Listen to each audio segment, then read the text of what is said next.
years of business leadership.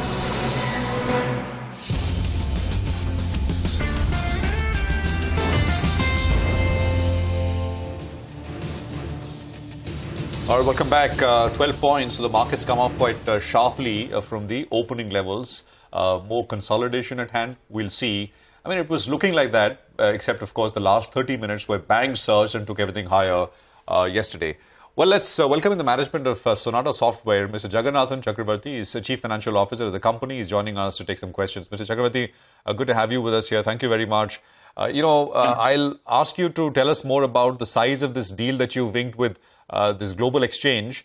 And I'll come to that in just a bit. But we just heard from the HCL Tech management, just earlier, talking about, problems in the US market, guiding lower, talking about troubles that they see with the oncoming slowdown in the US. Could you tell us, would you echo some of that views that we're hearing from companies like HCL Tech, or are things looking good at your end? Yeah, at present we have not seen any negative news coming in the market still. Because the situation, any deal cancellation or deferment of the deals or the price negotiation or discount or whatever the 4-5 factors which indicates the slowdown or on the revenue front, we are not seeing that. Every company, even if you see their perspective, the pipeline seems to be very strong. The pipeline is really strong, going well for us. We have not seen this in the ground that there is any major impact of the revenue flow that is coming in or contract flow that's happening from the customer. Having said that, we also been telling always that we also read the same economic data what all of you read. So what will be the impact of this in the future? We are not very, we can't judge about that at present. We have to wait for the annual plan of the companies which which unfolds in the month of January, February, and then we will know exactly where it stands in the next year perspective. At present, there is no strong and any negative news in the market. That's good news then, Mr. Chakravarti. I recall in your quarter two, your numbers were impacted by supply side issues. Now, have they been ironed out? And quarter three and quarter four will look much better without any supply side issues? Is that what you could tell us? And also, what are the indications for FY24 in terms of a growth? Yeah. The supply side issues, I will not say everything has gone, but the attrition has definitely is better than what it was in the first 2 quarters of this year. It is improving, and the hiring and acceptance of offer and all the criteria are all looking much, much positive compared to what it was in the 2 quarters. But I will not say that everything is fully ironed out. We have to wait and see the next salary increment cycle happens. What will happen after that? We are also closely watching on various aspects of it to see. This is a wide industry issue, although this is heading towards the solution or positive trend. I can't say everything is fully done there. Having said, the company industries also have taken steps to add the people from campus. That is going to help us solve one of the major issues in the coming days, in the next couple of quarters. Coming to the next year perspective, we have not yet given the view of next year. At present, there is no negative news. We are looking good for this financial year 23. We'll have to wait and see what does that happen once the business plan process gets completed for us in the month of January, February. We'll be able to give a perspective about FY24.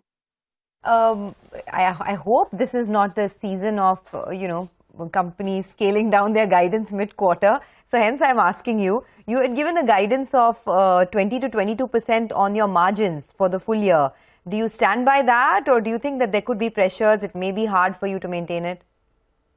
No, there is no negative from there. Actually, the current trend in the margins are looking better than that. But we have to. There is a big salary increase cycle quarter coming in Q4. Considering that we will be in this, we still maintain that range, but we may be better off than that. A little bit better off than that. Okay. All right, Mr. Chakravarti, you have mentioned this wage increase a couple of times. So could you tell us what is it likely to be? And also you spoke about recruitments. So what is the headcount as of now? And, what could the possible increase be? Okay. The campus addition is what we say, that the rest of things are lateral addition, so we don't comment about that. That depends on the requirement and that depends on the attrition replacement and many of these factors of it. Campus addition last year was actually 400 and not this year we are 550 to 600 campus addition. Next year also we will continue to have more campus addition. We have honored all the offers and we have taken everybody on board on time. No deferment also on the period of taking people inside. So there is no slowdown on that aspect of adding people now. So recruitment on the lateral addition, it depends on the particular projects and particular attrition replacement of the particular situation that keeps happening there. Sorry, you said 5 to 6,000 campus additions? 600. 5 to 6, No. 5 to 600. Sorry. Our total headcount is around 5,500. Okay. So we are adding 600 people in campus This year, and you said next year also it'll be similar and lateral Similar. based on projects and work that you get and the requirement. Okay. Okay. Next Just year one- we are not enough how much, but it looks positive for next year also. It may be better than what we have done this year. Okay. Just one more comment on client spends. I know you mentioned a while back that you're waiting to hear from your clients in the month of January for what their annual spends would be. But is there any indication of caution right now? I ask because, the TCS management, best in class there, told analysts recently that clients are a bit cautious about CY23 budgets and they are hence watchful. Are you also going with that assumption that perhaps there could be a scaling down of client spends? Or not quite yet? All of us have to be watchful because the data is data. What you see and what we see is the same data. We are all seeing the same data. So we have to be watching what is happening in this trend. But if you actually see the pipeline, the closure of the deal, is there any scale down of any project? Nothing of those reflects in the ground at present. But it doesn't say anything about the future. We have to be looking for that. I'm also saying what TCS says. We have to be seeing what is that coming in next year, what is that indication, is there anything comes up type of it. But at present, there is no specific actions on that in the market. All right, we'll leave it at that. Good to hear that at least you're not facing any kind of reduction as far as client spends are concerned. And you'll get back to us in the month of January with what clients are telling you. Thanks a lot, sir, for joining in, Mr. Chakravarti.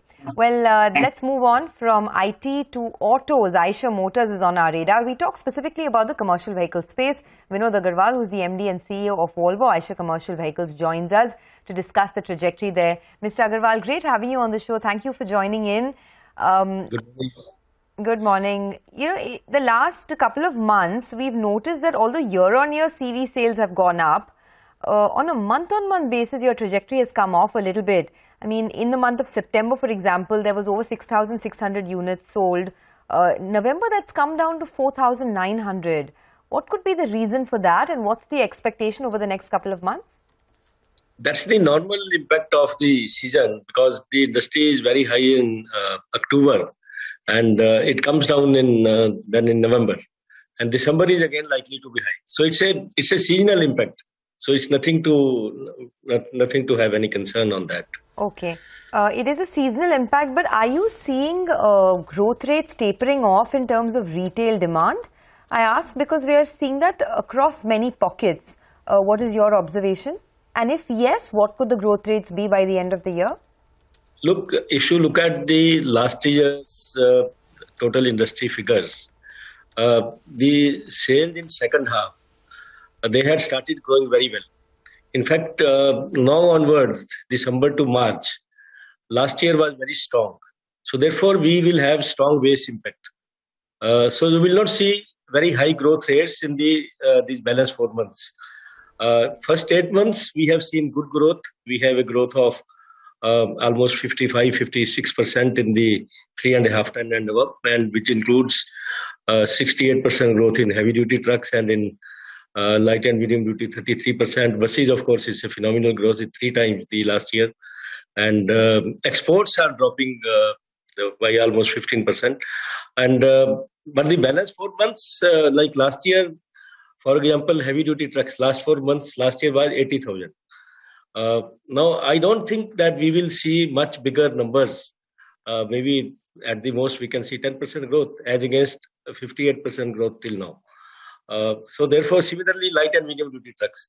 Last 4 months, last year was 47,000, which is almost 12,000 per month. We have never seen this type of number. 12,000 is very high. So last year itself, second half was very strong, and first half, of course, was very weak last year because of COVID and the impact of that. So therefore, there will be lower growth rates. That's what we are going to see. Okay, all right.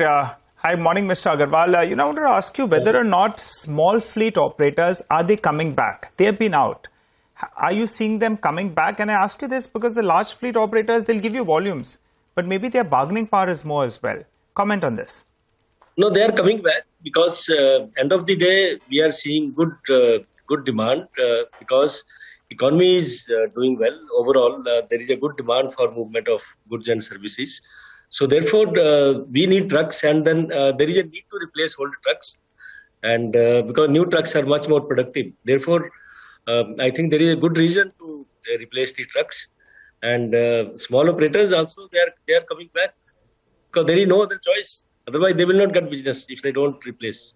Okay. So small operators are coming back. We understand that discounts continue to be very high for the CV industry despite demand recovering. Why is that? And on an average, what are the discounts now compared to what it was a couple of months ago?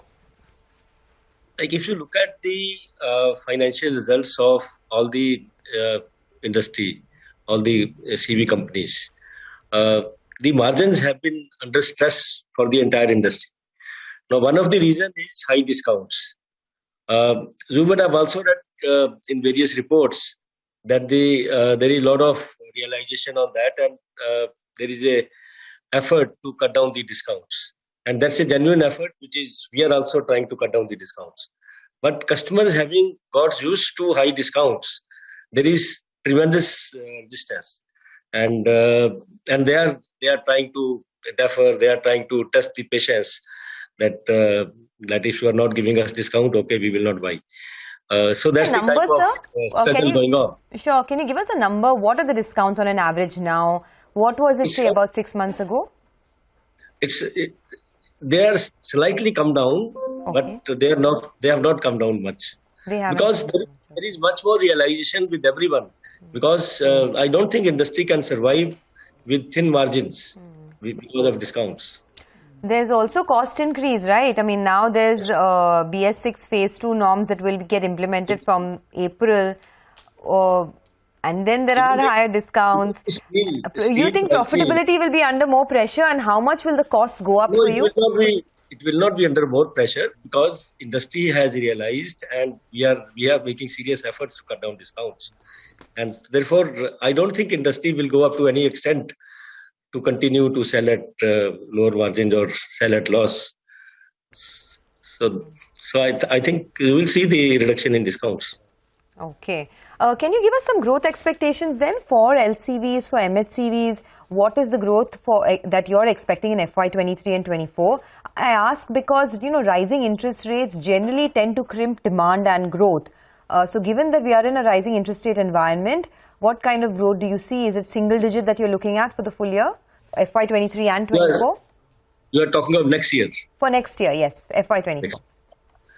Now, first this year, we will be reaching near to the earlier peak of 18-19. In some of the segments, for example, in light and medium duty, we will be either more than earlier peak or we will be very near to the earlier peak. In heavy duty trucks, we will be still lower than the earlier peak. Like earlier peak was 295,000 in heavy duty trucks, which is 18.5 ton and above. And there we are expecting the industry to be around 225 or 230,000 because first 8 months we are at just around 140,000.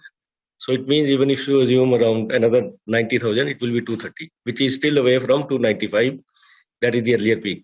In the buses, we are seeing good traction, and we already have 37,000, and we will see good growth coming in these balance 4 months also, because there is a school season going to start from Jan-Feb for the school buses. So you will see new peak or the near to the earlier peak for light and medium duty trucks, and but for HD and for buses still it will be less than the earlier peak. So wherever it is less than the earlier peak, there is still scope for further growth in 23-24. So we are expecting 23-24 again will be a growth year, because we had 3 bad years for CV industry, and this year is the growth are you expecting? Year of recovery. How much? So would it be single digit? Would it be in high double digits, high teens? It should be double digit only. In FY24? Yes. It should be double digit. Okay, Mr. Agarwal, we leave it at that. Thanks a lot for joining in and giving us an update on the business. So that's Eicher Motors saying that they're expecting double-digit growth for the commercial vehicle space in FY24. Let's take a quick break. For the market overall, it's the mid-cap index is actually surging. So we'll try and get you some buzzing stocks on the other side. Mitesh Thakkar will also be joining in for some technical tips. Stay tuned.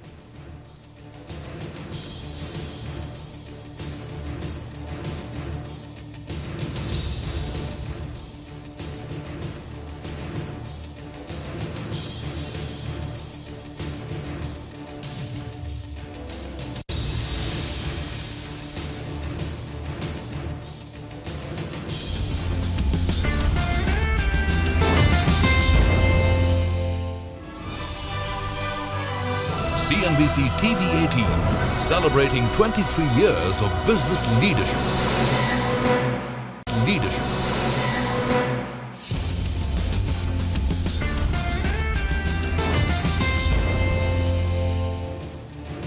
Welcome back. Well, the big story really once again is on the Bank Nifty. It's a record high that the Bank Nifty has hit, and it's a spectacular move that you're seeing on individual stocks as well right now. So whether you look at even, the weakest of shares, I mean, something like a Yes Bank, it's up almost about 14%. The strongest of the banks, Axis Bank, hitting a fresh high. Across the board, the Nifty Bank has really taken it, with big strides this morning. In fact, if you look at fresh 52-week highs, you'll see names like Punjab National Bank, Central Bank of India, IOB, Bank of Baroda, UCO Bank, Bank of Maharashtra. Profitability has definitely improved for many of these banks, and the banks themselves have told us that both on the asset quality front as well as loan growth, things are picking up, and it's showcased in the individual stocks as well. In fact, Mitesh Thakkar is with us. Mitesh, we've been discussing this ad nauseum. From these levels, is there still more traction on the Bank Nifty? It's crossed that, it's almost at 44,000 now. Do you see more traction here? And which are the banks that you still like? Yes, I think, we've been talking about the fact that the Nifty isn't the index, but the Bank Nifty is the index to focus upon in the short term. And very clearly, I think, more upsides could happen over here. See, apart from the PSU banks, which are doing very well, I think in the private bank side, I think, Axis Bank is something which, and a disclaimer that it's a part of my long-term portfolio as well as trading positions. Axis Bank is something, which is looking like heading towards 4-figure very soon. HDFC Bank for the last about 2.5 weeks is consolidating. A break at about 1630-35. I think the stock could possibly head towards 1700 levels. So there's good momentum left in the banks. And the PSU banks, the only thing, while I like them, may not be the best entry point because they have run up too far away from their averages. So on a cool off, I would want to buy them. But that apart, I think the health on the medium term and the short term charts is very good. So very positive over there. On the stock side, I have a buy on Castrol India. I think that's a stock which is making a fresh 52-week high. Buy here with the stop at 132.5 for targets of 145. And the other one which I like is Glenmark Pharma. It's seeing a good continuation after pullback. That's a buy with a stop below levels of 429 for targets of 450. All right, thanks a lot for that. Let's shift focus now to the commodity markets. Manisha Gupta is joining in. Manisha, what's the one commodity you're looking at today? I'm looking at the copper prices, and we've seen a run-up away onto this one as well. The prices are trading at a 2-month highs on LME as well as in the New York markets there. The rise has come in after China started dialing back on those COVID restrictions, and the Chinese demand expectations is what the markets are now working with in sense of premium into the prices here. So when you look at the price rise itself, while we have seen 3% of gains come in for the month of December, and this is over and above 10.6% of gains that you saw in the month of November coming in as well. Very strong cues continuing in case of copper there. China may seek to rebuild depleted inventories is what the street is working with right now. There are strong numbers to support this as well, because in the month of November, we have seen China copper and product imports increase by 5.8% on an year-on-year basis here. Support also comes in from the fact on the Glencore statement, which says that if you look at the IEA net zero emission estimates, that puts deficit at 50 million tons in case of copper, anywhere between 2020 to 2030 as well. And when you look at the inventories, those have continued to decline. When you look at production and the capex spend, that also has been on the weaker side. This is the data that Wood Mackenzie has put out, which says that in 2025 or by then, you are looking at capex expansion at just about $12 billion, which clearly seem to have peaked out at $32 billion in 2012. So everywhere that you look, you are looking at very strong cues coming in for copper going forward. This is the Goldman Sachs report, which really seems to be making headlines right now. While we have seen an all-time high at copper at $10,825 per ton in this year, Goldman Sachs says that all-time highs of 11,000 is coming in 2023 and 12,000 in 2024. So clearly, the next couple of years also looking at very strong copper prices. This also is again on Goldman Sachs, which says that the renewables demand itself will see 600% of gains in sense of demand by 2030. And this is, by the way, most conservative view that Goldman Sachs has put out. There are other reports where they're expecting higher renewable demand that could take copper demand up by 900% as well by 2030. So very strong statements really coming in from Glencore, Rio Tinto, Goldman Sachs and other major banks also talking about higher copper prices from here. Okay, well, thanks a lot for that. Let's slip into a quick break. On the other side, our special segment is the economy. Lata will get chatting with the former RBI Deputy Governors H.R. Khan and S.S. Mundra to discuss the rally that we've seen in PSU banks, which has been the best performing index this year. Very topical conversations, so do stay tuned in for that.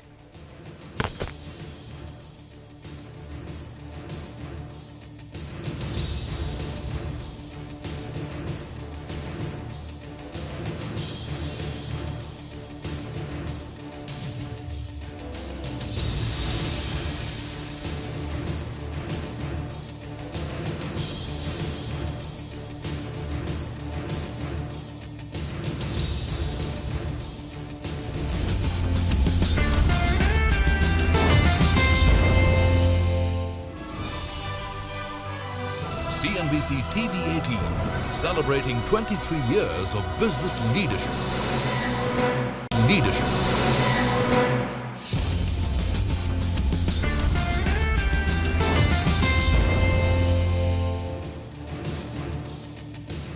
There has been a breathtaking rally in PSU Bank stocks. The Nifty PSU Bank Index is the best performing index this year, 2022.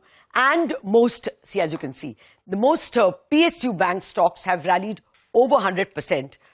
As you can see, this rally is primarily because of much cleaner balance sheets.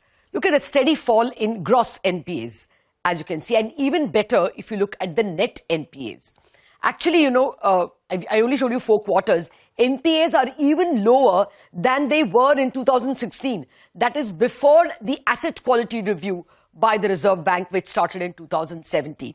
Not just NPA reduction, PSU banks have steadily increased their profits and their loan books. Their loan books are growing very sharply. The latest number will come up to, it's almost 17% in the last available quarter. The question we're asking is, can the good times last, or is this more base effect and the asset quality review effect?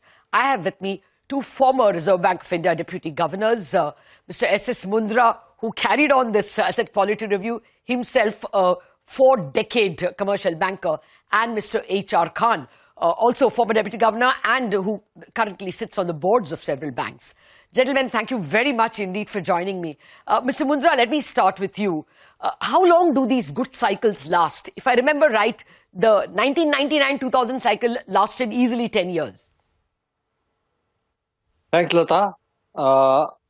If you are talking about the market cycle, I won't comment it. No, I'm asking you about the balance sheet and P&L cycle. Yes, but if you are talking about the economic cycle, balance sheet cycle, then I would say my personal feeling is it is something which is there to last long, which is there to stay. But just picking up from your opening observations, as you said that there is a base effect or it is the, so there is some element of it to everything. There was a base effect and, AQR banks did high provisioning. And of course, the recovery had been a mixed bag. But as you recover, some of those provisioning are flowing back to the books. Asset quality is much better. So all those things are there. But very quickly, why I feel that there are many other regions. And I would just like to flag 4 regions that why it should be a lasting rally. One, whatever you have already mentioned, much cleaner book, money coming back. So growth capital is available. Earlier, there was a challenge that banks were constrained for the growth capital. Now, growth capital would be available. Of course, greater challenge would be rather the liability management rather than capital. That is one. quickly, I think many PSBs have become, on the technology front, they have done a very decent job. They have improved their offering a lot. And if you go back in the history, I think in the beginning, the new private sector banks started with a tech advantage and which created a gap. So that is the second thing. Third, I would say, compared to the past, the book is well diversified. So most of the PSBs, at least the leading one, have been able to grow their retail book either on their own or through partnership model. So what I'm trying to say that compared to past, when the balance sheet were leaning very heavily towards the wholesale book and then the risks were also like that, book is now better diversified. To say that risk concentration is less now. Okay. And the final point is, and which is very important from the organization's viewpoint, that there is a continuity of the leadership, is a work in progress. I won't say that everything has happened today, but the leadership is having a longer now outlook. And the way components are being put in place, I think this will keep on improving. Once that happens, it works both ways. One, it creates you to do a long-term vision and not only look at the short-term gain, but at the same time, there is a check to take short-term measure, which tomorrow can backfire because you are there both to see the positive result of what you have done, but also the negative result of you have something done. Yeah. So I will pause here, but Yes. to my mind, these are 4 or 5 fundamental regions which will take it beyond the present, either the base effect or the momentarily cycle, but will make it a more sustainable rally. Yeah, That would be my take on it. I want to take off from your last point, especially where you speak about leadership. Mr. Khan, recently the government amended the rules to say that the MD or CEO can be appointed for 5 years with a maximum of 10 years, indicating there is an intent. And then there is the bank board bureau appointments, which probably also, make for perhaps fairer appointments. There is CRILIC, that database of bad loans wasn't there. So I'm asking you, can we bet that the health of even PSU banks will, stay healthier for longer? Thanks, Lata. Actually, I missed a bit of what my friend and former colleague Mundra Saab said earlier. But whatever I heard about the turnaround story from him, I mostly agree with him. The point you raised about, for a long time, public sector banks have been losing their share. And the question is whether the recent turnaround is going to be sustained and whether they can at least recoup part of their market share. I think indications are showing that they are on a positive track. But there are quite a bit catching up to do. For example, still now, in terms of CASA, in terms of return on asset, in terms of NIM, of course, I think last quarter things have improved substantially when 26,000 crore profits were made by public sector banks. Yes. And NIM has gone up, I think, more than 3, which was slightly less than 3. And they are catching up with the private sector banks. But the question, as I mentioned, is whether it can be sustained and whether they can get back the market share. I think there the point which Mr. Mundra mentioned about technology is important.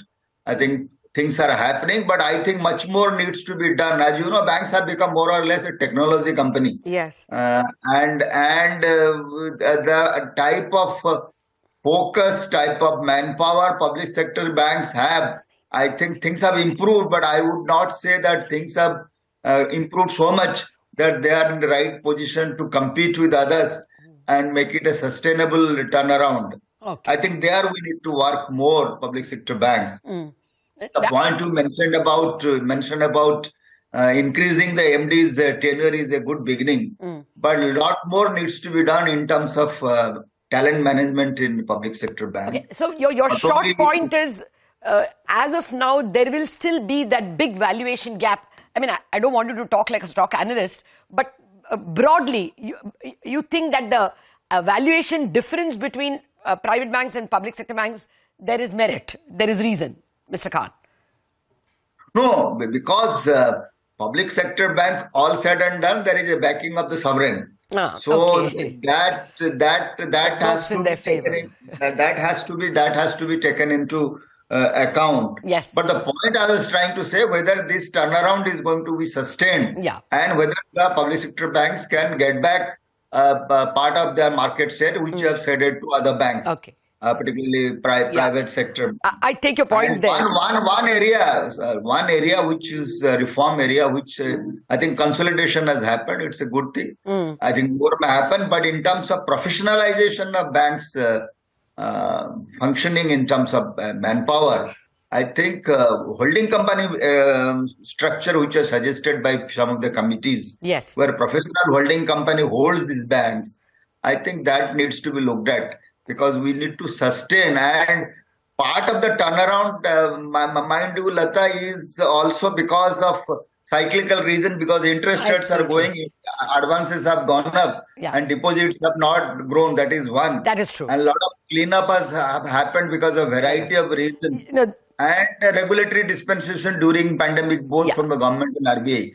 So we have to go beyond these cyclical factors. I get your point. I get your point, Mr. Khan. Yeah, and that is exactly the point I want to toss back to Mr. Mundra. Mr. Mundra, you retired, before you came to RBI, were the chairman of Bank of Baroda, and over there, a private sector experiment actually happened. And today, Bank of Baroda claims a much higher price to book compared to any other public sector bank. That experiment seems to have worked. And even in terms of their chief digital officer, lateral recruits have happened. It seems to be an experiment that has succeeded. So do you also think that if the advantage has to continue, some holding company structure and professionalization, lateral recruitment is needed? Lata, I would say it needs to be a selective, requirement, selective experiment. I've been telling, I think, for decades that as far as the performance is concerned, performance is ownership neutral. So let's not always believe that, if leadership is brought from the, outside, it's only going to be a panacea. Because, yes, I was at Bank of Baroda, you are talking about a Bank of Baroda, but you also have a state bank, which, probably had done slightly better with all the homegrown talent available. The point is, and it goes back to the point which I was mentioning previously about the continuity of leadership and ability to do a long-term planning, which has made the difference between, to my mind, what SBI would have done and what many other banks have done. But I take your point. The last 5, 7, 10 years have been witnessed major changes, and Mr. Khan was also telling, it has really become like this, that banks are technology companies who are also doing the banking. So I think there is a need to do this infusion selectively in certain areas. Technology is clearly one area. Even I think risk management is an area where this kind of things is needed. Even marketing could be. So I think there are few areas where this is needed. And this is not something which cannot be done, or there are any regulations which are stopping it. In fact, Bank of Baroda had been doing it now, I would say, for 2 decades. And of course, with a mixed result, there had been some very good outcome. Elsewhere, outcome had not been so well. So that is how it is. But I go back to and what Mr. Khan was telling just for a minute. See, when I said my opening statement, I didn't mean to say that whosoever are leaders today, they will become laggard today, and who are laggard, they will suddenly become leader today. No, it's not going to happen. Even I don't agree. I don't see a possibility, what Mr. Khan is telling, that PSB would be able to gain back their market share. I think market share readjustment will continue because now it is not only private sector banks, there are variety of banks and fintechs who are competing. But pie is growing. What my sense is that the slide or the pace of losing which was happening would be controlled, would be restrained. Realignment will keep on continue, but with a bigger pie, even with whatever market share, if you defend it, I think it can still bring a good profitability, good ROA. There's a there. And then within PSB also is not that the uniformly everyone would be performing in the same fashion. Fair. There would be winner, there would be losers, there would be front runners, there will be followers. Yes, absolutely. You summed it up very well, and Mr. Khan brought the correct points to the table, that market share, the ability to garner low-cost deposits and current and savings accounts still remains a challenge. Thank you very much, Mr. Khan and Mr. Mundra, for joining us. The valuation gap between PSU and private sector banks may continue simply because some of these problems have not yet been answered in the public sector banks. The answer lies in probably implementing that reform of, pushing the public sector banks under a holding company, in some ways giving them relief from the CVC and the CAG, so that there can be more professionalization of management. We wrap up on Bazaar. Chartbusters up next.